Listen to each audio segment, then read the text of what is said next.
What's up, everybody? Got a short maintenance video for you today. So what I'm working on today is I'm working on all our STIHL weed eater heads. Today I'm going to be greasing all these up and getting these ready for the upcoming season.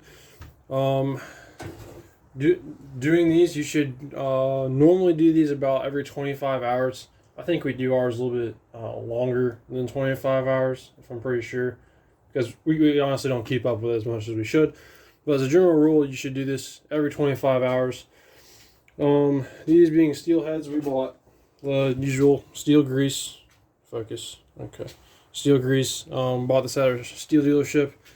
What we do first here is we just remove the steel nut with a steel tool we have here. It's on there pretty good. Okay. Remove this. I don't know if the camera's even.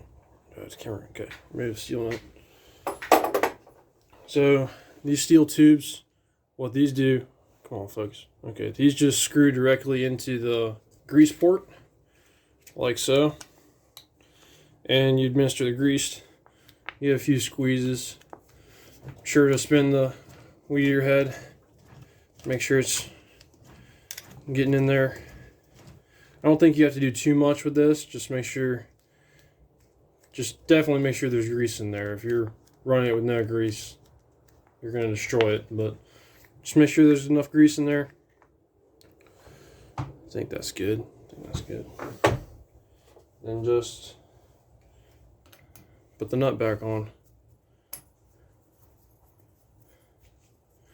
And you're ready to go. As I said, you should probably do this about every 25 hours. You put on string trimmer. This one's been a little bit more. But overall, this is very important to keep your equipment running for many seasons to come. Very important. But hey, hope this was helpful to somebody. If you've never known how to do that, I hope you can go do that on all your equipment now. So, hey, thanks for watching. Have a blessed day.